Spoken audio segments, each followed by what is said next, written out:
Olá pessoal, bom dia. Meu nome é Paulo Seleguin, sou professor aqui da USP de São Carlos. E no vídeo de hoje eu quero responder uma pergunta muito comum aqui no canal: se é possível alcançar o espaço sideral num balão. E essa pergunta tem a ver com um assunto relativamente controverso, que é o terraplanismo e o terraplanismo argumentativo, como eu costumo chamar. Então eu vou explorar essas questões, elas têm um aspecto, uma dimensão meio controversa aqui no próprio YouTube, mas eu acho que vai ficar bem claro nessas explicações, pelo menos é o que eu espero. Vamos lá então, esse é um assunto que está inserido ali no capítulo 2 do meu livro, onde eu exploro as alternativas para se alcançar o espaço, para fazer um lançamento orbital que não utilize um foguete. Eu já falei em muitas das aulas sobre as dificuldades técnicas, o perigo até e o custo mesmo econômico de se fazer um lançamento orbital, por causa, entre outras coisas, da quantidade astronômica de energia envolvida. Então, ao longo dos anos, muitos cientistas, pensadores e até especuladores pensaram em ideias, algumas coerentes, outras completamente amalucadas, de se alcançar o espaço de outra forma, que não seja usando um foguete. Então, aqui nesse capítulo eu falo do canhão espacial, do elevador espacial. Tudo isso, obviamente, não é tecnologicamente possível, pelo menos hoje, mas a física que está por trás dessas alternativas, dessas especulações, é realmente muito interessante e muito instrutiva, e o balão espacial, ele se insere nessa ideia de alcançar o espaço sem usar um foguete. Então, em detalhes, né, como eu mencionei, o canhão espacial já havia sido citado pelo próprio Newton. Na verdade, ele cita isso no seu livro Princípio da Matemática, mas para explicar o que é o movimento orbital. Mais à frente, Tsiolkovsky diz a lenda, né, diz a história que, inspirado pela Torre Eiffel, naquela exposição universal que foi feita em Paris, ele imaginou, poxa, mas e se essa torre se estendesse até o espaço? Vários problemas interessantes do ponto de vista tecnológico surgem, então ele pensa também no elevador espacial, esse é bem mais plausível. O avião espacial, eu falo bastante também ali no livro, o balão espacial, e aí, digamos, algumas coisas mais fantasiosas, um teletransportador, etc, etc. Então, isso, como eu disse para vocês, vem sendo tentado de diversas maneiras, o avião espacial, por exemplo, mas aqui nesse slide eu tenho algumas imagens para condensar isso tudo. E sempre vem ideias novas. Aqui eu coloquei à esquerda a última, que é o chamado spin launch, que é, na verdade, uma centrífuga, acelera a rotação aqui a uma velocidade incrível e, de repente, é uma espécie de canhão espacial isso daqui. Isso já foi feito nos anos ali 66, nos anos 60, o projeto HARP, de se lançar um projétil ao espaço com um canhão. Isso foi feito. Esse canhão ele existe até hoje, ali abandonado numa ilha do Caribe, mas eles alcançaram ali 180 quilômetros de altitude, numa trajetória suborbital, na verdade. Tá? Mas assim, começando de baixo para cima, então a aviação comercial aqui a 10 quilômetros, 33 mil pés, alguma coisa assim, que é o fim da troposfera. O recorde de altitude de uma aeronave de motores aspirados é de um MiG-25, em 1977, 38 quilômetros. Eles modificaram o motor aqui para poder alcançar essa altitude. Isso tem a ver com a Guerra Fria.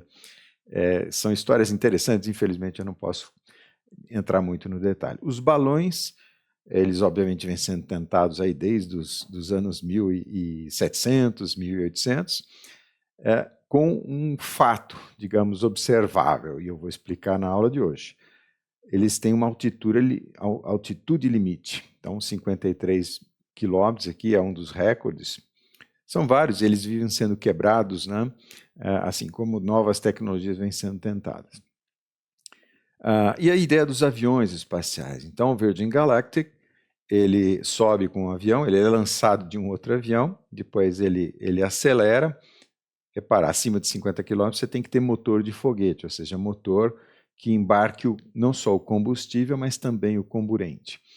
O Spaceship One chegou esses aqui fazem, ou faziam, alguns estão sendo descomissionados, faziam voos, digamos, turísticos, mas o X-15, projeto americano aqui, ele fez vários voos nos anos 50, 60, e inclusive o Neil Armstrong, que foi o primeiro homem a pisar na Lua, fazia parte desse programa e justamente saiu do programa X-15 para entrar no projeto Apollo, que, como eu disse, chegou à Lua. Mas eles chegaram a alcançar o espaço a 100 km de altitude, que é o limite da linha de Kármán, e eu já explico depois o que é essa linha, já na termosfera, usando esse avião X-15. Tem um livro, eu vou ver se eu coloco aqui na descrição do vídeo, um livro muito interessante sobre a história desse projeto, que eu recomendo fortemente que vocês leiam. E a gente tem, então, algumas cápsulas, por exemplo, no caso aqui da Blue Origin, fazendo também voos, digamos, turísticos ou de demonstração. São voos suborbitais, assim como era o X-15. Então, essa figura é para mostrar que isso vem sendo tentado de diversas maneiras.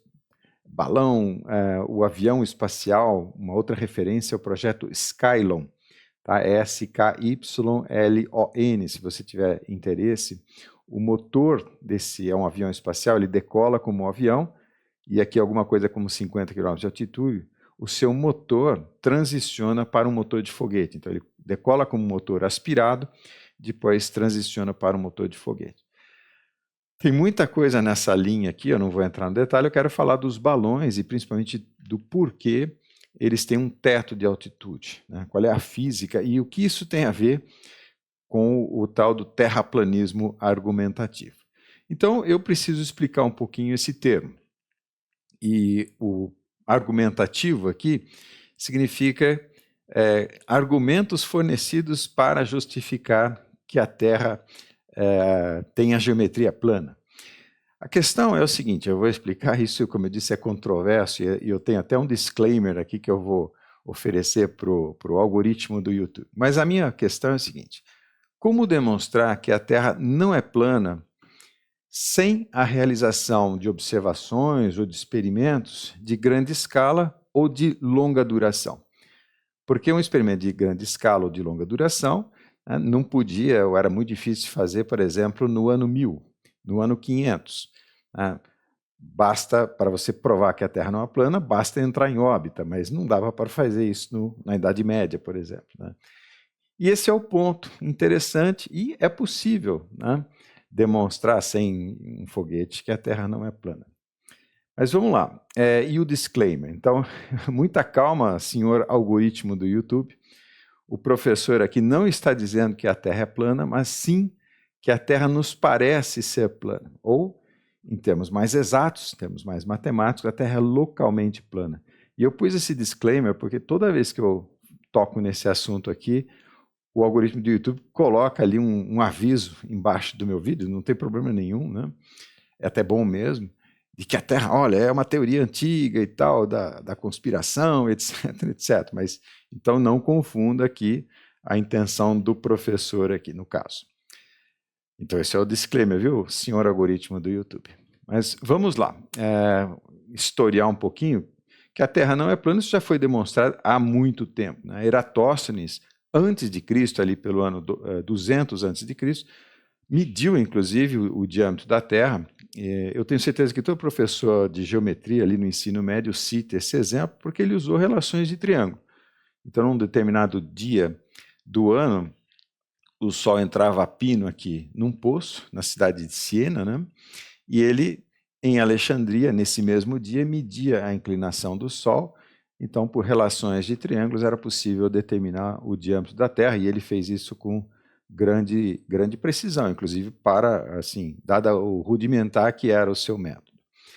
A gente pode fazer observação, aí um detalhe, né? Mas isso envolve você fazer uma viagem, tá, de longa distância. E meu ponto aqui é, né, um experimento ou medição de pequena escala ou de curta duração, né? A gente pode observar também, isso aqui é uma foto de um avião, vamos lá, voando ao pôr do sol. E eu costumo mostrar isso em sala, falar, isso aqui é uma prova de que a Terra não é plana. Tá? Eu vou fornecer explicação sobre isso no final dessa aula, porque eu quero voltar a tocar num outro tema, que eu coloquei aqui como universo-planismo. Quer dizer, o universo ele é fechado, ele é aberto, ele é plano, não são exatamente coisas equivalentes, mas eu quero voltar nesse assunto no final da aula, porque eu preciso desenvolver agora a parte do balão, obviamente, né? Então, vamos entender de onde é que surge essa dúvida, né? Esse questionamento todo dos balões e se é possível alcançar o espaço num balão.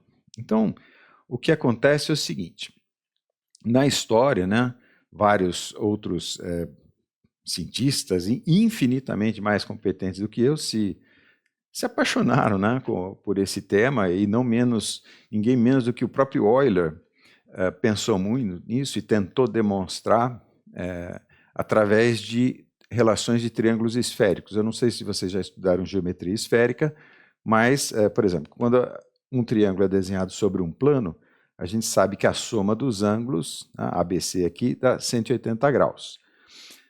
Se esse triângulo estiver desenhado sobre uma esfera, essa relação já não vale mais, a não ser que o diâmetro da esfera seja infinito, o que a torna, como eu disse, localmente plana. Já estou dando a dica, né? Mas então, Euler, fazia exatamente isso.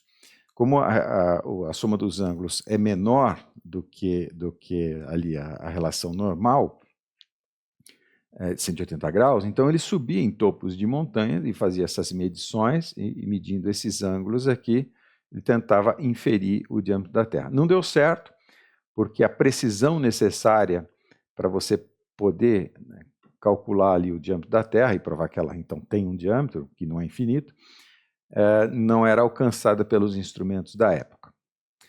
Outro que pensou nisso foi Foucault, e tem o experimento do pêndulo de Foucault, esse também eu não vou entrar muito no detalhe, mas nos dois casos, tanto o pêndulo de Foucault quanto os ângulos esféricos aqui do Euler, exigem ou observações de grande escala, no caso aqui montanhas muito distantes, o que envolve o dia estar limpo, o que envolve você pegar pontos distantes. Aliás, no slide anterior também, aquele avião voando em altitude, também é um experimento de longa escala, grande escala. E no caso de Foucault, para você demonstrar, você precisa esperar ali algumas horas.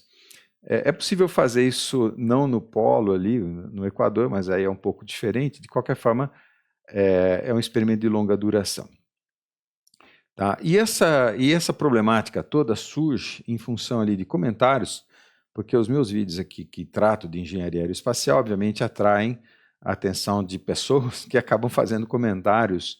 Alguns o próprio YouTube filtra, graças a Deus, mas alguns eu acho interessante, porque a pessoa vem e fornece, olha, a Terra é plana por causa de, e fornece uma explicação. Então, digamos, uma discussão entre o que a gente chama de terraplanista e o que ele nos chama de terrabolista.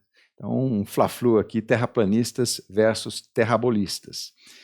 E tem um verbete ali na própria Wikipedia, e isso é muito interessante, também recomendo que vocês leiam, dizendo por que a Wikipedia não pode dizer que a Terra não é plana.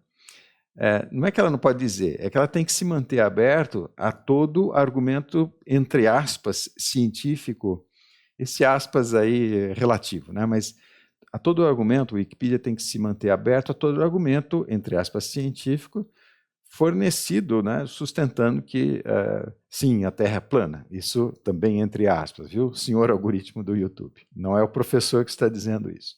Tá? Então, seguindo um pouquinho essa linha, e até porque eu acho que isso nos leva a uma coisa muito didática. O meu objetivo, faz 35 anos que eu sou professor, vou me aposentar daqui a 10, então vou ser professor ativo por pelo menos 45 anos. E o meu objetivo é ensinar. E eu acho que esse é um assunto interessante. Então vamos seguir um pouquinho a linha ali da Wikipedia, que é a linha do método científico. Vamos identificar, ou vamos formular uma hipótese exploratória, que vai ser confirmada ou desprovada por evidências físicas, observações, como eu estou mostrando para vocês. Então vamos lá. Qual é a hipótese exploratória dos terraplanistas? É a seguinte, vocês olharem ali nos comentários, alguns falam, olha, satélite não existe, ou não existe como a gente fala. Eles são mantidos em órbita com o auxílio de balões espaciais. É curioso isso, eu fiquei pensando, né? Qual que é a ideia? Vamos entender, né? Vamos manter a mente bem aberta, né? A ideia então é o seguinte, falar, olha, tudo bem, tem sim satélite no espaço, só que eles não caem de volta para a Terra porque eles são mantidos, sustentados por balões, como no desenho ali. Isso acima da linha de Kármán, que é o limite ali oficial do espaço. Tá? Só que tem um detalhe, o nosso amigo Mãozinha ali já está dizendo, fala, cuidado, que a atmosfera não termina na linha de Kármán. Tá? Essa linha é uma linha arbitrária, quer dizer, um acordo internacional, funciona que nem as águas internacionais. Né? Então, acima da linha de Kármán, você não precisa pedir autorização para país nenhum para passar em cima desse país, como se fossem águas internacionais. Tá? Mas a atmosfera ela vai diminuindo exponencialmente, na verdade, e acima da linha de Kármán, no que a gente considera ali 400, 500 quilômetros de distância da superfície terrestre, você tem sim moléculas de ar, né, nitrogênio, oxigênio, só que numa densidade muito baixa, alguma coisa como, digamos, uma molécula ou 1000 moléculas, de 1 a 1000 moléculas por centímetro cúbico. Então, isso é muito pouco denso. Mas se tem atmosfera, então, em princípio, um balão poderia se elevar até essa altitude. Como seria, então, a ideia ali do nosso amigo da sociedade da Terra plana? Né? Então, a ideia é a seguinte, falou, você quer lançar um foguete ou lançar um satélite, amarra ele num balão, ele, então, é lançado como um balão até se elevar além, por exemplo, do limite de Kármán, né, os 100 quilômetros ali de altitude. Chegou ali, naquela altitude limite, e isso, digamos, eu vou provar que existe essa altitude limite, provar fisicamente, através das equações que governam esse fenômeno, mas de qualquer forma isso é observável, então não há muita dúvida de que existe esse limite. Mas então, voltando aqui ao argumento do terraplanista, ele solta o foguete num balão, chegou ali em cima, você se desprende, liga o motor e aí o foguete pode ficar circulando ali em torno da Terra ou viajar para a Lua, ou o que seja. Tá? Então essa é a nossa hipótese exploratória. Vamos então desenvolvê-la. Né? Então nós vimos aqui que algumas coisas, por exemplo, o canhão espacial e a torre espacial, isso tem vídeos ali no canal, se você quiser entrar um pouquinho no detalhe, o elevador espacial, isso eu mostrei, né, nesses vídeos e nessas aulas e no capítulo 2 aqui do meu livro, que não é fisicamente impossível, por exemplo, um elevador espacial. O canhão, inclusive, já foi demonstrado que é possível. Aliás, ali no curso de engenharia, um dos TCCs mais preferidos dos alunos é justamente o desenvolvimento de um canhão espacial. O problema do canhão é a atmosfera, mas esse canhão, por exemplo, funcionaria na Lua. Imagina uma empresa que estivesse minerando algum material raríssimo, ou minerando algum asteroide ali em séries, e lançasse esse material de volta para a Terra usando um canhão. Como não tem atmosfera, e você pode pegar a energia para fazer esse lançamento com painéis fotovoltaicos, então um canhão eletromagnético. O avião espacial também falei bastante ali, mas isso aqui então fisicamente, né, é possível, não viola nenhuma lei da física, o problema é tecnologia. O teletransportador obviamente é fantasia, mas e o balão espacial? Então vamos entrar ali na equacionática, né, inventando palavras aqui. E essa equacionática, entre aspas, a gente vai desenvolver para responder essas perguntas aqui. Digamos, a gente tem a hipótese exploratória, então perguntas exploratórias também. Qual é a máxima altitude alcançada por um balão?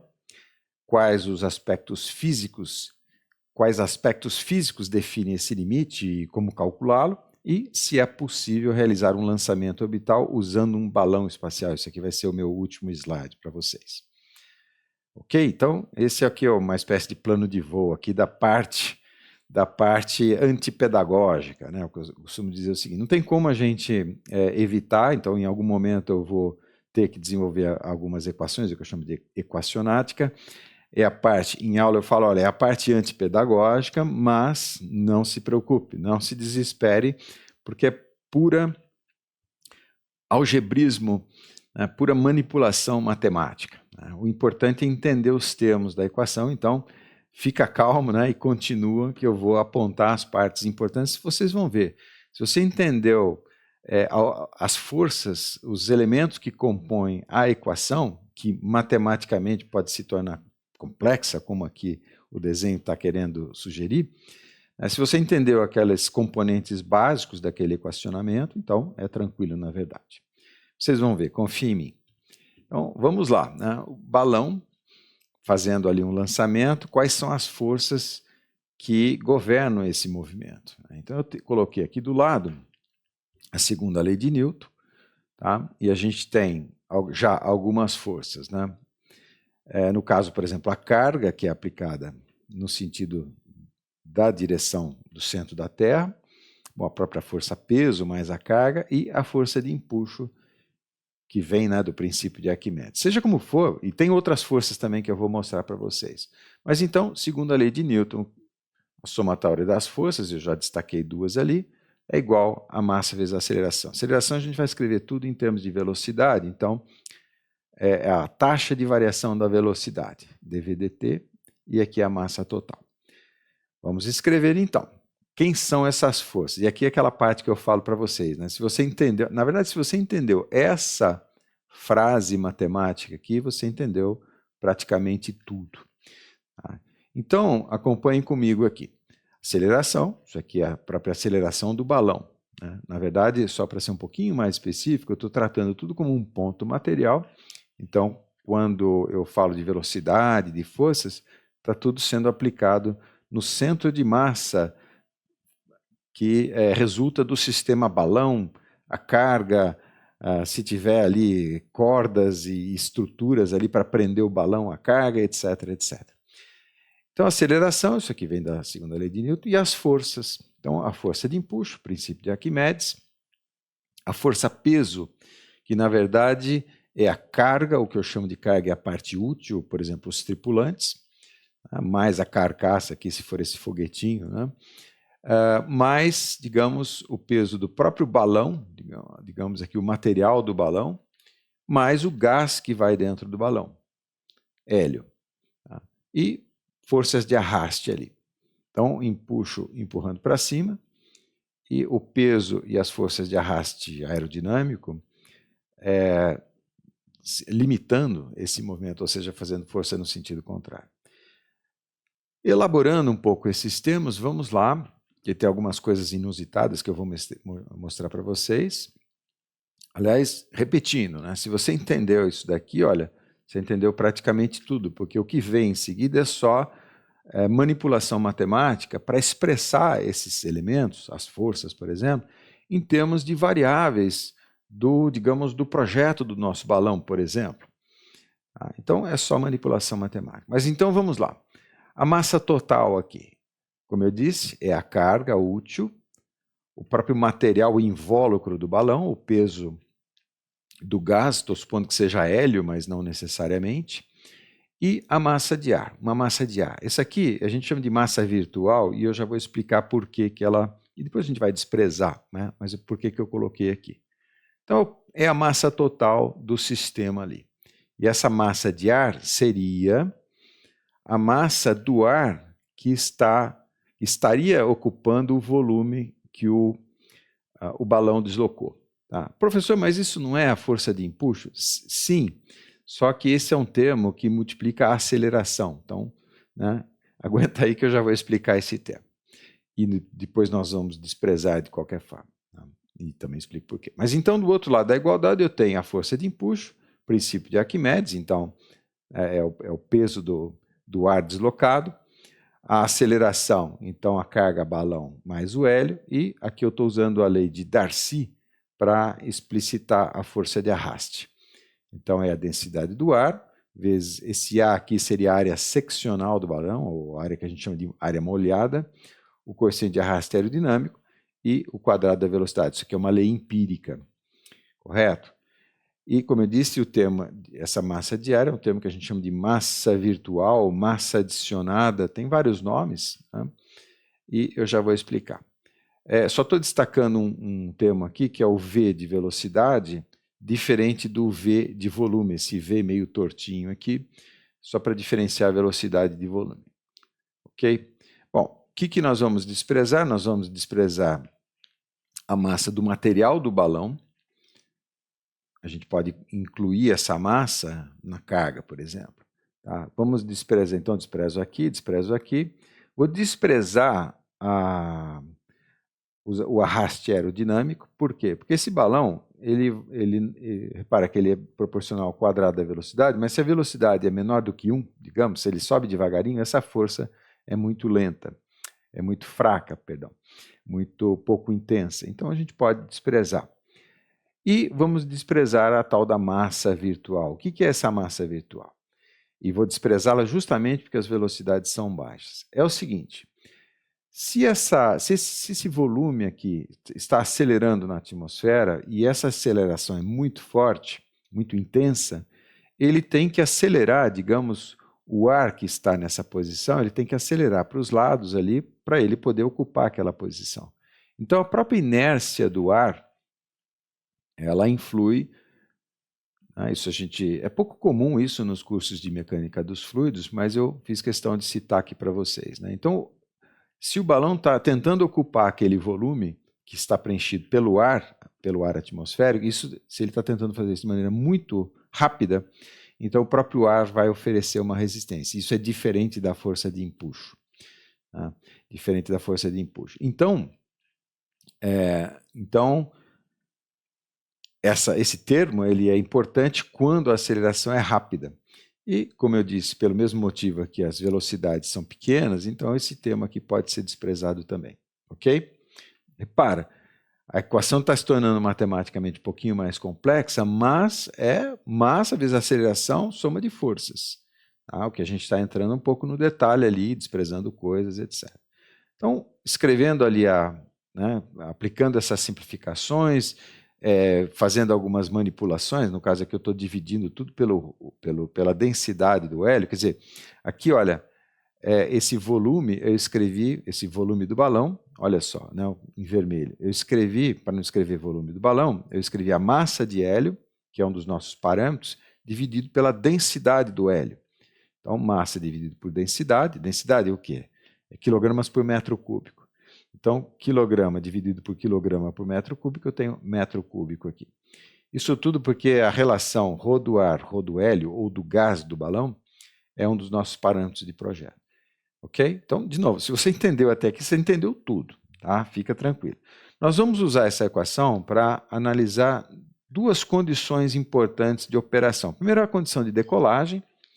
Isso é importante, já vi vários vídeos ali do pessoal tentando lançar um balão. Aí quando você solta o balão, em vez de ele subir, ele cai. É possível que isso aconteça sim. Tá? Mas o que interessa mais para a questão do terraplanismo argumentativo é a condição de máxima altitude. Então, nós vamos usar essa equação, nossa equação de trabalho, para elaborar e detalhar esses dois aspectos aqui. Então, vamos lá, a condição de decolagem é muito simples. Então, para o balão decolar, tá, eu tenho que ter aceleração positiva. Então é só escrever essa equação aqui, eu passei dividindo as massas ali e rearranjei os termos. Então eu tenho que o dV/dt que tem que ser maior do que zero, e isolando o dV/dt dessa expressão, dV/dt é a taxa, é a aceleração, né? É a taxa de variação da velocidade. Então dV/dt maior ou igual a zero, né? Igual a zero seria na iminência de decolar. A condição então resulta, né, que G0, a relação de densidades, 1 sobre 1 mais massa da carga menos dividido pela massa de L menos 1 tem que ser maior do que zero. E aqui, então, quando eu ponho essa engrenagem aqui, o que eu faço várias manipulações algébricas que eu estou omitindo. Então, o que eu vou escrever, na verdade, é a massa de hélio, eu quero calcular quanto de hélio eu preciso colocar ali no balão, em relação à carga que eu quero içar. Então, isolando aqui dessa expressão a massa de hélio, eu chego nessa nova relação que a massa de hélio tem que ser maior ou igual a um parâmetro lambda vezes a massa da carga que eu quero levantar. Isso aqui é um parâmetro de projeto, tá? Se eu quero içar um balão de 10 quilos, com esse lambda aqui eu calculo quanto de hélio eu tenho que colocar no meu balão. Tá? E o lambda, na verdade, é exatamente esse termo aqui, 1 sobre ρ do ar dividido pelo ρ do gás de trabalho ali do balão, que no caso é o hélio, que é o mais utilizado, o mais seguro. Tá? Então, ρ do ar sobre ρ do hélio, menos 1 ali. Tá? Um parâmetro de projeto. E repara, ele só depende, bom, da atmosfera, uma atmosfera terrestre no caso, e o gás de trabalho. Então, não depende do projeto propriamente, ele só depende de você estar voando no planeta Terra e de usar hélio como gás de preenchimento do balão. Obviamente, isso vai ser muito importante, esses ρs aqui, ou essa relação entre ρs, ela varia com a altitude, obviamente. Isso a gente vai explorar, mas na outra condição. Então, essa é a condição de decolagem. E se a gente usar essa equação para analisar outros projetos, então, por exemplo, os balões de ar quente, ali desde os anos 1700, quando a gente faz ali a relação entre ρ do ar pelo ρ do hélio, faz essa conta aqui, a gente tem que o lambda, no caso dos balões de ar quente, aqui então é ar dividido pelo ρ do ar quente. Tá? Então eu escrevi aqui ρ do hélio, mas o gás não necessariamente é hélio. Então, no caso aqui dos balões de ar quente, o hélio é substituído pelo ρ do ar quente, e é alguma coisa como 3,97 quilogramas de ar para cada quilograma de carga. Então, esses balões aqui, que a gente vê desenhado naqueles filmes retrô, né, eles não têm a menor chance de ser assim mesmo. Por quê? Porque balões de ar quente, a característica é que o volume, você precisa de quase 4 vezes mais ar quente, no caso, para cada quilograma de carga içada. Tá? Então, os balões de ar quente tendem a ser enormes, um volume absurdamente grande para cargas relativamente leves, né? Por causa dessa relação ser desfavorável, que é óbvio, né? Porque aqui no denominador vai o ρ do ar quente, que não varia tanto assim quanto, por exemplo, o ar e o hélio. Outros balões, então, por exemplo, o hidrogênio é o melhor gás que você pode usar para um balão. Por quê? Porque ele tem a menor massa molecular, na verdade. Então, a relação é 0,075 quilogramas de H2 para cada quilograma. Então, você consegue fazer balões pequenos para cargas relativamente grandes. Aqui é o número 6 do Santos Dumont, que usava hidrogênio. Só tem um problema. Qual é o problema do hidrogênio? Ele tem a malvada tendência de explodir. Isso aqui, então, é o dirigível Hindenburg, que usava hidrogênio também, e é um acidente super famoso. Essa aqui é uma foto real do acidente, né? Quando ele estava aterrissando, queria atracar nessa torre aqui, uma faísca, ninguém sabe direito o que aconteceu, e ele pegou fogo, e tem inclusive filmagens desse acidente aqui, é muito interessante. Então, hidrogênio é o melhor, mas ele é inflamável, fortemente inflamável, inclusive. Então, normalmente se usa hélio mesmo, que é um gás inerte. Né? Então, a relação para o hélio é 0,16. Então, se você quer projetar um balão para içar 1 quilograma, 10 quilogramas, imagine esses balões aí das equipes de balão, né? As equipes estudantis.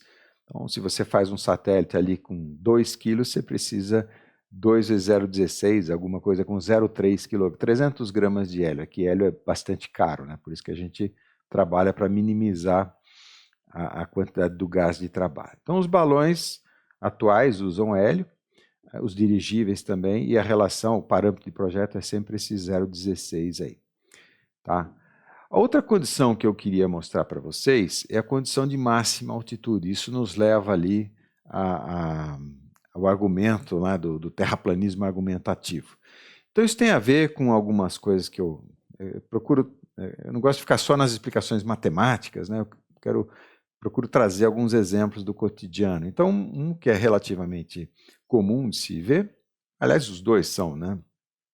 Mas eu não sei se vocês já observaram, as nuvens, ou muitas, porque tem vários tipos de nuvem, né? Mas vários tipos de nuvens, elas escolhem posições muito bem definidas na atmosfera. Então, aqui nessa foto, uma foto tirada de um avião, você vê uma camada de nuvens aqui, muito bem definida nessa posição, e outras camadas né, ocupando posições também bem definidas, né. Isso aqui é um fenômeno semelhante ao que a gente chama de termômetro de Galileu. Não sei se vocês já viram isso. São flutuadores aqui, e eles têm pezinhos, e os pezinhos ali têm a temperatura estampado, né? Então você consegue ler a temperatura conforme, né, o pezinho que fica aqui no meio ali dessa coluna corresponde à temperatura ambiente naquele dia. Aliás, é interessante se você olhar no oceano, o oceano também tem essas camadas de estratificação aqui e o fenômeno é o mesmo, né? Na verdade, isso acontece quando as forças se equilibram, obviamente, tá? Então, essa é a ideia. Vamos usar a nossa equação de trabalho, nossa equação de modelagem, que resulta da segunda lei de Newton, tá? Para tentar identificar que limite é esse, né? Então, condição de máxima altitude, voltando à nossa equação, eu fiz questão de colocar de novo aqui essa equação, que tem essa forma assim um pouquinho, tem um lambda ali que a gente já definiu, mas ela não é nada mais, nada menos do que a soma das forças é igual a massa vezes a aceleração. É só isso. Por isso que eu digo, se você entendeu essa equação, segunda lei de Newton, ensino médio, tá? E essa equação, que é simplesmente uma transformação da segunda lei de Newton, então você entendeu tudo, porque o resto é só manipulação algébrica, né? Então, a condição de máxima altitude é a mesma. O balão começa a subir, acelera, e quando ele vai chegando ali naquela altitude limite, como aqueles pezinhos do termômetro de Galileu, o dVdt volta a ser zero, né? A decolagem precisa ser maior do que zero, para ele poder, como a gente diz aqui na região, subir para cima, tá? E para ele parar de subir, né, o dVdt é igual a zero. Então, eu vou fazer a mesma coisa, vou pegar a nossa equação de trabalho, igualar a zero e identificar ali os ρs, a relação entre ρs e massas, né, da carga e do gás de trabalho. Só que eu quero destacar uma coisa importante para vocês. O que depende do quê? Na verdade, a massa de hélio resulta de um cálculo de decolagem, como eu mostrei ali nos slides anteriores, em função de uma carga definida. Isso aqui vem do projeto. Você está projetando um balão para levantar um trator, por exemplo. Então, o trator pesa 5 toneladas, então vem 5 toneladas aqui, tá? Aí você usa o parâmetro lambda para calcular quanto de hélio você precisa para içar 5 toneladas. Então, isso é do projeto, né? Digamos, é o cliente que define. Agora, bom, G0 é uma constante, né, a aceleração gravitacional, e a relação de densidades, ela depende da altitude, né? Você pode estar fazendo isso ao nível do mar, só que o nosso balão vai, como a gente diz, né, subir para cima e vai chegar numa altitude máxima. E essa relação varia, porque o ρ é um gás, né, a atmosfera é um gás, então o ar e o hélio são gás, e esses gases dependem da pressão e dependem da temperatura, né? Quer dizer, eu falo coordenadas termodinâmicas, coordenadas GPS termodinâmicas definem o estado de uma substância.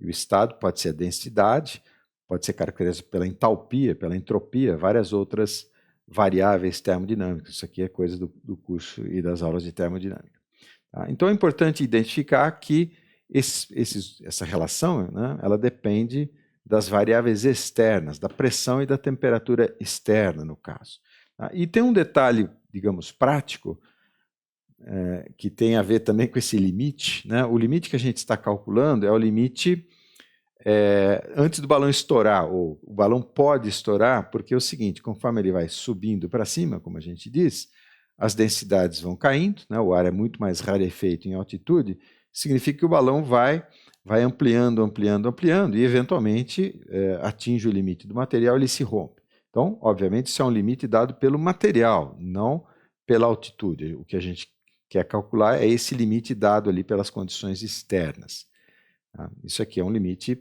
real, mas de cunho prático, tem a ver com o material ali, com a elasticidade do material, que a gente vai modelar, inclusive, tá? Vamos em frente aqui, a questão da elasticidade do material, né? O que está acontecendo é o seguinte, aqui eu fiz um gráfico, isso é um gráfico real mesmo, eu peguei ali os simuladores e propriedades termodinâmicas. A única coisa é não varia a temperatura. Então, varia a temperatura a 25 graus, na medida em que eu vou diminuindo a pressão ambiente, né, eu estou vindo aqui da direita para a esquerda, então estou diminuindo a pressão ambiente, né, de fato a densidade vem caindo. Então, densidade do ar, a densidade do hélio, né, e do hidrogênio. Repara que a densidade do hidrogênio é menor de todas, por isso que ele é bastante interessante. Mas isso para esses gases confinados no balão, ou na atmosfera, né? Confinados no balão e um balão sem elasticidade, tá? Ou, digamos, livre na atmosfera. O que acontece é esse HE+, né? Hélio+, que eu já vou explicar. O que acontece é que a elasticidade do material funciona como se fosse uma mola que aumentasse a compressão do gás que está confinado por essa superfície aqui, que seria o material do balão. Então, o gás que está lá dentro, no caso o hélio, ele sofre, digamos, duas pressões. A pressão atmosférica, que são essas setinhas azuis aqui, mais a pressão do próprio balão. É como uma bexiga. A gente aqui em estado de São Paulo fala bexiga, né? Mas é como uma pressão por um balão de borracha. Então, aquela película de borracha, ela é elástica, ela está tentando comprimir o ar ali dentro, tá? E aumenta a pressão. Então, a pressão do gás de trabalho, ela é igual ao quê? Ele é igual à pressão externa, mais uma pressão extra que tem a ver com a elasticidade do balão. Então, eu estou modelando isso como se fosse uma mola, né, como o desenho sugere aqui, e proporcionar um K ali. Essa constante de proporcionalidade tem a ver com o material, que é a constante de elasticidade do material, proporcional justamente à variação de volume do balão. Com isso a gente consegue modelar o balão subindo na atmosfera, porque aí vai ter um ΔV, né? E aí vocês vão ver que quanto maior esse ΔV, obviamente maior a diferença entre a pressão interna ali, no caso do hélio, e a pressão atmosférica externa.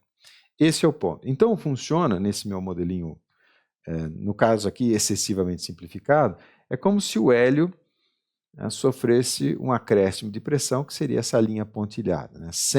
Se o meu balão é perfeito, porque isso aqui não é isso é um efeito indesejado, na verdade, né? Isso aqui que vai limitar a altitude do balão, já estou dando spoiler, né? Mas então é como se ele funcionasse aqui numa outra, como se fosse um outro gás, mais próximo do ar, ok?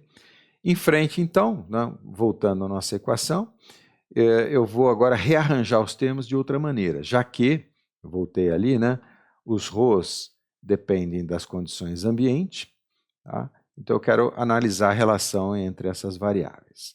Então eu rearranjei, eu tenho igual a zero aqui, então vou expressar a densidade do hélio em relação à densidade do ar, e aí multiplicado por um outro coeficiente aqui, parece o nosso lambda, mas não é, tá? Mas ele, digamos, é um coeficiente de projeto aqui, um parâmetro de projeto, porque ele tem a ver com a carga e com a massa do gás de trabalho, que a gente calculou com a equação de condição de decolagem. E repara, a massa do hélio não varia com a altitude, obviamente, nem a massa da carga, a não ser que você jogue ali sacos de areia, alguma coisa para não cair, né? Mas então isso aqui é fixo, né? E aí a gente vai poder estudar a relação desses ρs ali com a altitude. Então, lembrando, quando eu ponho essa mãozinha aqui, é uma forma de lembrar essa equação mais à frente, ela vai voltar. Então, esse, em parênteses aqui, o nosso parâmetro fixo, né, para ser redundante, que tem a ver com o projeto, e ali eu já estou explicitando a dependência dos ρs ali nas variáveis termodinâmicas. No caso, então, do ar, ele vai depender da pressão externa e da temperatura externa, e no caso do hélio, vai depender da pressão do hélio e da temperatura do hélio. Isso é o mais genérico possível, mas vamos então considerar duas coisas. Primeiro, a elasticidade do balão e uma hipótese sobre as temperaturas que eu vou explicar agora. Então vamos lá. A pressão do hélio, eu vou dizer que ela é igual à pressão externa mais aquela pressão, aquele delta de pressão devido à elasticidade do material do balão. Então, é a mesma pressão aqui, está vendo? Pressão externa, que externa ou ambiente, né? No caso do gás do balão, é um ΔV vezes o coeficiente de elasticidade do balão. Então, primeira hipótese, que seja linear com os volumes ali. Tá? A segunda hipótese é que a temperatura do gás ali dentro do balão é a mesma temperatura externa. Tá? Essa é uma hipótese, digamos, um pouco forçada, até parece que não, né? À primeira vez, não, tudo bem, é a mesma temperatura, mas o fato é o seguinte, esse balão ele vai voar em altitude, e aí a radiação solar é muito forte. Tá? Então ele pode se aquecer ali, porque está absorvendo energia solar, né? A atmosfera é bem mais rarefeita ali, você recebe muita energia. Já vou mostrar isso para vocês, inclusive. Então, pode haver uma diferença, tá? Uma diferença para pior, digamos, quer dizer, o hélio aqui está mais quente, portanto, mais expandido, e é por essa razão, inclusive, que os materiais aqui ou são transparentes ou são recobertos com algum material reflexivo, uma tinta reflexiva, alguma coisa assim, para tentar minimizar essa energia absorvida. Isso aqui são coisas que a gente estuda nos cursos de transferência de calor, particularmente o capítulo de radiação térmica. Tá? Mas, para nós aqui, vamos supor que eu tenho um material que é transparente, eu vou mostrar fotos para vocês, então, transparente a radiação térmica, né? Então, eu posso supor, sim, que essa temperatura é a mesma. Então, essa é a nossa hipótese de trabalho. Vamos, então, elaborar, e vou até voltar um slide aqui, no sentido de entender como é que a pressão externa e a temperatura externa variam, né? E esse é um ponto que nos leva aqui a entender um pouquinho como é que funciona a nossa atmosfera. É um negócio, assim, relativamente complexo, de novo, não é complicado, mas é complexo. Eu falo disso nas aulas de termodinâmica, mas eu desenvolvi aqui nessas aulas de mudanças, dos meus vídeos falando de mudança climática. Tá? O meu curso de pós era planejamento energético, energias renováveis e planejamento energético, então eu tratava desse assunto, e essa é uma aula que eu trouxe aqui para o YouTube. Então, numa dessas aulas, e particularmente essa aqui, entendendo o aquecimento global, para você entender o aquecimento global, tem que entender também da atmosfera. E a nossa atmosfera tem várias coisas acontecendo nela. Então, eu tenho aqui, isso aqui é um Sankey energético da nossa atmosfera, a energia que chega, né, através aqui da seta amarela, ou dessas setas amarelas, alguma coisa como 340 watts por metro quadrados, uma parte reflete na nuvem, uma parte é absorvida pela atmosfera, uma parte chega até o solo, outra parte é refletida, por exemplo, em superfícies como reflexivas, tipo gelo, né? A reflexão da criosfera. Isso aqui é um termo aqui de mudanças climáticas. Mas a gente tem também a superfície da Terra recebendo radiação da própria atmosfera, a própria superfície emite na forma de radiação, etc, etc, etc. Né? E as leis, repara, por exemplo, aqui eu tenho radiação, lei de Kirchhoff, então depende da quarta potência da temperatura, mas eu tenho, por exemplo, trocas por convecção. Então, convecção é lei de Newton, é proporcional ao ΔT. Tá? Então, é bastante complexo. Essa aula está nesse link aqui, caso você queira assistir, na verdade é esse vídeo aqui, aqui, se você se interessar por esse assunto, eu sugiro que você assista a todos, né? Porque eu menciono isso em vários momentos, ali, em vários aspectos, em vários vídeos. Tá? Mas então, nós não vamos entrar nisso, a gente vai usar alguma coisa um pouco mais prática para nós aqui, que é, na verdade, a atmosfera padrão. Então, vamos lá. Como resultado de toda essa fenomenologia aqui, de absorção e reemissão de energia, a temperatura ao longo ali da superfície, começando na superfície e, como a gente disse, subindo para cima, né, na atmosfera, ela varia de maneira assim, muito inusitada. Então acompanhe aqui comigo. Conforme a gente vai subindo, é natural que a temperatura vai caindo, até, né, isso aqui então na troposfera, até alcançar o que a gente chama de tropopausa. Tá? Acima de 10 km, a temperatura permanece constante. Professor, mas por que permanece constante? Por causa de coisas desse tipo aqui, olha. Você tem energia sendo absorvida, e essa energia absorvida se transforma em temperatura. E particularmente aqui, ó, na tropopausa, é por causa da radiação ultravioleta e a famosa camada de ozônio, né? O que a gente chama de camada de ozônio, na verdade, é uma camada de 10 km de espessura ali, mais ou menos. Tá? Então, onde tem deficiência de ozônio, esse efeito aqui da tropopausa é menos pronunciado. Tá? Mas então,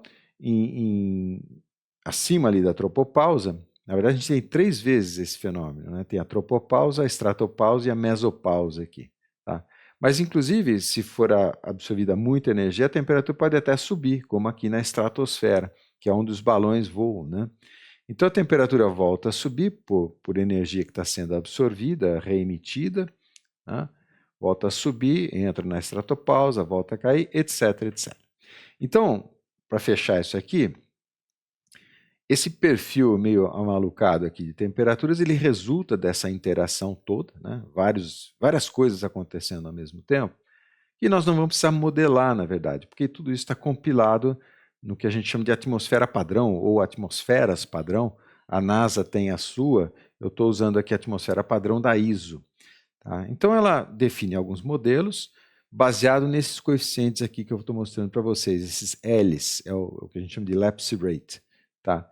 Então aqui está mostrando, aqui na troposfera, a queda de temperatura é 0,0065 Kelvin por metro. Esse metro aqui é metro de altitude. Então é a derivada dessa curva aqui. Então para nós o que é importante são esses coeficientes aqui, que estão todos definidos nessa norma. Então é assim que a gente faz cálculo mesmo, tá? Usando o modelo da norma, o modelo de atmosfera, a atmosfera padrão, no caso aqui eu vou usar a norma ISO. Tá?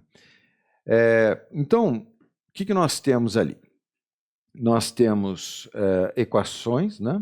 Que eu não vou resolver isso aqui, mas eu vou mostrar para vocês que são também triviais, né? Para calcular esse perfil que vai afetar a densidade, que vai afetar a pressão e a temperatura. Então a pressão ela vai resultar de uma coluna hidrostática, ou seja, a pressão que a gente sente, a pressão que eu estou sentindo aqui agora, São Carlos está mais ou menos a 850 metros de altitude, né? Então acima de mim tem ali, né, descontando os 850 metros, tem toda uma coluna de ar sendo atraída pela força gravitacional e fazendo peso, né, em mim. Então, a pressão atmosférica ambiente vai resultar dessa coluna hidrostática. Isso aqui é primeira aula do curso de McFlu, Mecânica dos Fluidos. O aumento do volume, tá? Eu vou usar essa expressão. Isso aqui é o seguinte, logo no começo, lembra que eu pus até em vermelho, né? Eu escrevi o volume como sendo a massa dividido pela densidade. E como eu quero calcular a variação de volume, eu simplesmente calculei a variação, tá? Fiz isso aqui, acho que eu vou colocar aqui do lado. Deixa eu pegar minha canetinha. Vamos lá, estou dando aula. Onde é que está minha caneta aqui? Pronto. Então, o meu volume, ao vizinho torto ali, ele é a massa dividido pela densidade, e quando eu derivo isso, né, então vou derivar aqui e derivar aqui, então, em relação a ρ, no caso, né, então vai aparecer, isso aqui é dV dρ, faltou escrever aqui dρ, né, faltou escrever dρ, então vai aparecer esse termo aqui, menos m sobre ρ quadrado, correto? Então, é simples assim. Deixa eu voltar ao meu pointer. Então, isso aqui, mecânica dos fluidos, capítulo 0, né? Isso aqui simplesmente vem dessa expressão, que eu estou escrevendo o volume como sendo a massa dividida pela densidade. E aqui sim, né, a variação de temperatura, eu vou pegar a variação dada pela norma, ou seja, esse L aqui são esses L's da norma. É possível, o pessoal que estuda meteorologia, por exemplo, é possível calcular esses L's aqui com base em equações e hipóteses, mas para nós não interessa, né? Para nós, esse lapse rate, a gente pode pegar da norma mesmo. Então, nós vamos integrar essas três equações, usar diferenças finitas, as equaçõezinhas de integração estão aqui, tá? Também não vou entrar no detalhe, mas isso vai virar uma planilha de integração. Essa planilha está implementada aqui. Eu peguei um caso, né, um case aqui, como a gente gosta de falar em português mesmo, né? Eu quero içar uma carga de 10 quilos. Quando eu pego ali o 0,16 como hélio, né, e um pouquinho mais, eu concluo que 2 quilos de hélio consegue elevar 10 quilogramas de carga. Tá? E peguei aqui, obviamente eu vou lançar isso do nível do mar. Tá? Então eu peguei aqui os lapse rates, estão plotados aqui. Aliás, essa planilha está disponível, se você quiser, me manda um e-mail ou coloque ali nos comentários que eu disponibilizo essa planilha para vocês. Faz parte ali do curso. Então aqui os dados, né, lapse rate, os dados de decolagem, no caso, as massas, está tudo aqui, massas moleculares, tá? O lambda, no caso, ali, o 0,16, né? E aqui, então, a integração, vou voltar um slide, né? Nessas colunas aqui, tá vendo? A temperatura, a pressão, ρ e volume. Então, aqui a altitude, né? O lapse rate, a temperatura externa, a pressão externa, o ρ do ar, no caso, e o ρ do hélio, né? E assim vai. Tá?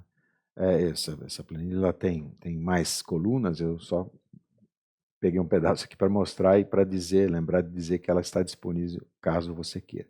Normalmente eu faço isso em aula, quer dizer, monto essa planilha, mas aqui eu queria fazer o vídeo um pouquinho mais curto. Então vamos lá, a gente já está chegando no fim, podendo responder as perguntas ali do começo da aula, né? Então eu tenho ali, da planilha do slide anterior, eu consigo plotar ali, por exemplo, o volume aqui nas abscissas, tá? Na abscissa, em relação à altitude de voo. Então olha que interessante, o volume de fato ele começa pequenininho, né? Os meus 2 kg de hélio ocupam 1,24 vezes 10 ao quadrado metros cúbicos, então é um balão grande, né? 100 metros cúbicos. À medida que vai subindo, ele vai aumentando, aumentando, aumentando, e ele pula para 10 a quarta. Então eu tenho aqui 100 metros cúbicos e aqui eu pulo para 10.000 metros cúbicos. Então ele realmente vai aumentar muito, tá?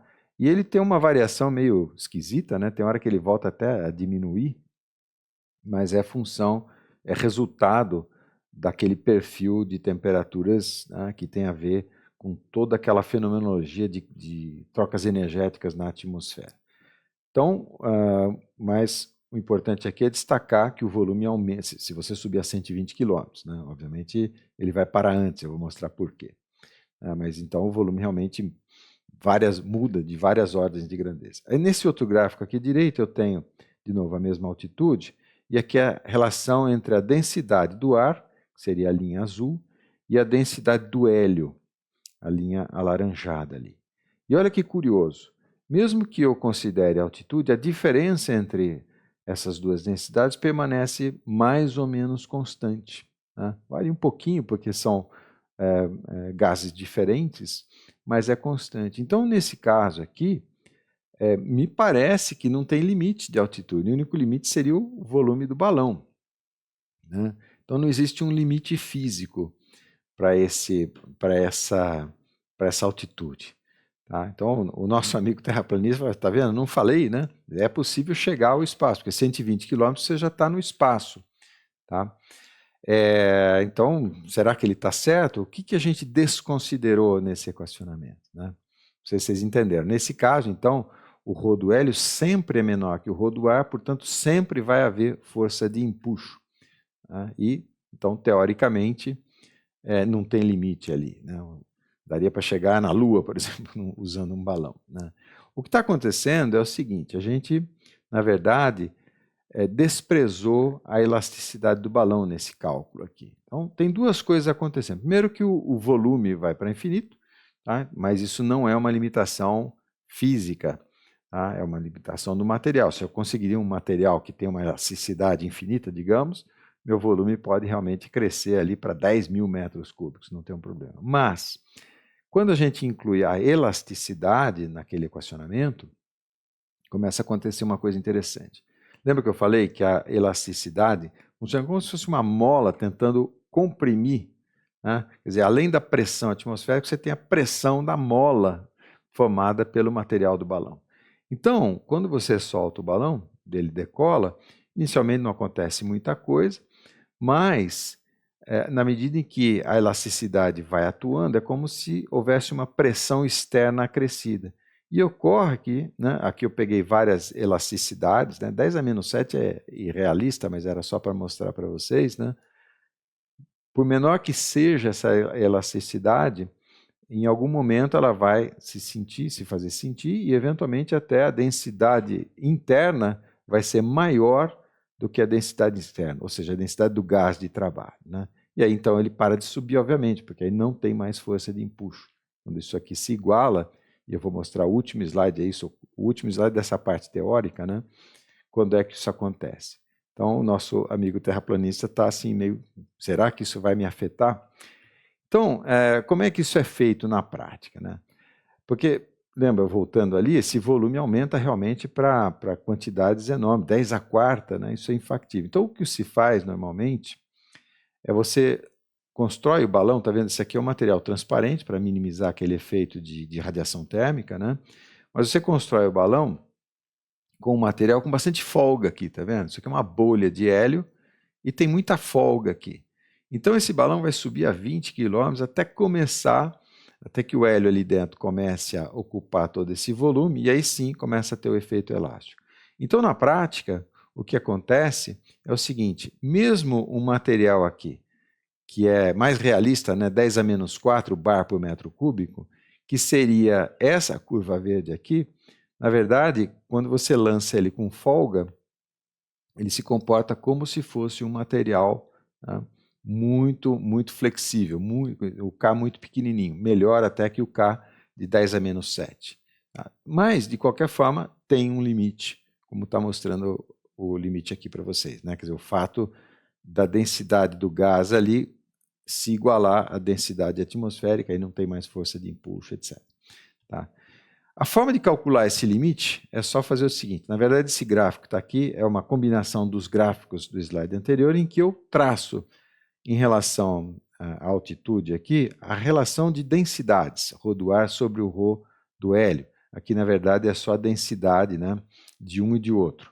Então agora, na verdade, dividindo, aqui olha, dividindo o ρ do ar pelo ρ do hélio, o que significa dividir a curva azul pela curva pontilhada, no caso aqui de lançar com folga, ou qualquer outra dessas curvas aqui, do gás. Então, dividindo a curva azul, que é a atmosfera, pela curva do balão, vamos chamar assim, eu tenho esse gráfico aqui. Tá?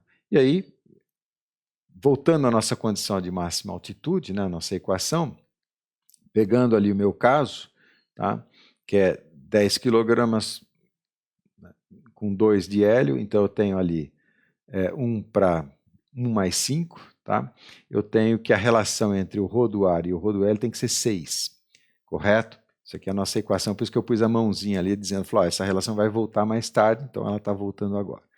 Então a gente usa esse 6 nesse gráfico aqui, olha. Então eu entro com 6 ali, que é a relação entre o ρ do ar e o ρ do hélio, e aí eu chego então que a minha altitude máxima é 59 km. E essa altitude é muito parecida com a altitude realmente alcançada pelos balões estratosféricos que a gente tem aí lançado normalmente. Tá? Então essa equação, assim, por mais simples que ela pareça, do ponto de vista de não considerar radiação térmica, etc., na verdade ela chega num número que é, digamos assim, 99% correto. Tá? Então tem sim um limite de altitude, mas que resulta do quê? Da física do material do balão. Tá? Então, não é possível construir um balão com elasticidade zero. Tá? Eu preciso do material para confinar o hélio, senão o hélio se mistura com o ar atmosférico, tá? Para ter a força de empuxo. E esse material, em algum momento, ele vai pesar. Tá? Então, é isso que acaba dando esse limite. Então, é um limite tecnológico, não é exatamente um limite físico. Tá? Bom, como é que fica então a hipótese do nosso amigo terraplanista? Né? Nosso amigo terraplanista queria lançar o foguete ou o satélite num balão. O que vai acontecer? Ele vai lançar o balão, ele não vai subir acima do limite da linha de Kármán, portanto ele vai estar dentro da atmosfera, alguma coisa como 60 quilômetros, isso no limite do limite do limite. Tá? Porque se esse foguete pesar 1 tonelada, esse balão aqui vai ser gigantesco, né? É impossível, na verdade. Mas estando abaixo da linha de Kármán, ele está numa região ainda de atmosfera apreciável e quando soltar o balão, o foguete não vai conseguir acelerar, ele vai sofrer muito do atrito aerodinâmico e ele vai acabar caindo e explodindo. Né? Então não é possível fazer esse lançamento de um balão. Tá? Aliás, essa é uma ideia recorrente, né, de você lançar um foguete de um avião, por exemplo. Né? O avião, nesse caso, então, se comporta como o primeiro estágio de um foguete multiestágio, e o balão poderia ser, né, um desses estágios aí também, mesma lógica. Mas não vai dar certo por causa desse limite intrínseco. Então, agora sim, voltando, né, àquela questão que eu prometi explicar no fim da aula, por que aquele vídeo mostra que a Terra não é plana? Porque a ideia é de que a Terra sendo plana, né, por que o Sol se põe aos poucos? Né? Porque se ela fosse pegar uma folha de papel aqui, meu tablet aqui, né? Se a Terra fosse plana e o Sol se põe aqui do lado, ele some de repente, né? Então a ideia seria, para explicar esse fenômeno do Sol se pôr aos poucos, né? É que ele gira dessa forma, o Sol de um lado, a Lua do outro, né? Mas, nesse caso, o avião ele só poderia ser iluminado por cima, tá? E quando ele está sendo iluminado por baixo, é porque o Sol está se pondo, né? Portanto, o avião está acima do Sol que está no horizonte. Aqui, em relação ao horizonte local do piloto ali, por exemplo, o Sol está ao nível do mar, né? Então, é o caso desse tipo de foto aqui, e você pode observar. Outro dia mesmo, um dia limpo como hoje aqui, se tiver um pôr do sol e tiver a sorte de você ver um avião, repara que ele está sendo iluminado por baixo. Bom, e a questão do universo aberto, fechado, plano, né, infinito? Essa aí é uma outra questão ligada. Eu queria só terminar deu uma batida ali, soltou meu microfone, então estou de volta. Essa questão é a seguinte, né? Porque o que a gente fala da Terra plana também se aplica ao universo. Quer dizer, o universo é uma espécie de plano infinito, vou pegar meu plano aqui, no seguinte sentido, esse plano que eu estou tentando mostrar aqui para vocês, que é o meu tabletzinho, é a minha mesinha, né? Representa, na verdade, as 3 dimensões, x, y, z. Se esse universo é um universo aberto, significa o seguinte: se você escolher qualquer direção, x, y, z, e sair andando, né, você vai para o infinito, você nunca volta no mesmo lugar. Isso, digamos, você passa a fazer isso nas 3 direções, x, y, z. Isso seria um universo plano, ou universo infinito. Não é exatamente a mesma coisa, tá? Mas me deem essa licença poética, digamos. Agora, a gente sabe que não. A gente sabe que, por exemplo, a gravidade, ela distorce o espaço. Então, agora pegar não vou deformar a minha mesa aqui, mas então a gravidade pode distorcer o espaço, pode curvar o espaço. Estou curvando numa única dimensão, mas vocês podem imaginar nas outras dimensões. Agora, e se a curvatura for tal que, por exemplo, ele se feche assim? Né? Então, nesse caso do universo fechado, não sei se vocês conseguem ver, né? Universo fechado, localmente plano, né? Então, essa curvatura a gente não é capaz de perceber, mas a gente perceberia fazendo o seguinte experimento. Se o universo é aberto, você sai andando, andando, andando e nunca mais volta para o mesmo lugar. Mas se o universo é fechado, ou seja, se o universo não é plano, tá? Você sai andando, sai voando aqui, né? Pega o seu foguete, sai voando, sai voando, sai voando, aí você acaba voltando no mesmo lugar. Tá? E por que eu falei isso? Né? Porque é uma forma também de provar que a Terra não é plana. Né? Basta você sair andando, andando, andando, que você vai voltar andando sempre na mesma direção, digamos, sempre seguindo o pôr do sol, você vai acabar voltando no seu ponto de chegada. No seu ponto quer dizer, o seu ponto de chegada é o próprio ponto de saída, mostrando que a Terra é uma geometria fechada. Tá? Então, é interessante, né, a história do terraplanismo argumentativo, e hoje a gente está, os cientistas, eu estou longe de ser alguma coisa parecida com isso, né? Mas os físicos, aí, os cosmologistas estão estudando essa hipótese do universo ser fechado, já que a nossa concepção, assim, a concepção mais comum é de que o universo é plano no sentido aberto, né? Se eu sair andando numa direção, nunca mais vou voltar no mesmo ponto. Ok, pessoal? Então é isso que eu queria comentar com vocês hoje. A planilha está disponível para vocês, caso vocês queiram. E estou aberto aí, qualquer coisa, entre em contato comigo. Até mais então, pessoal.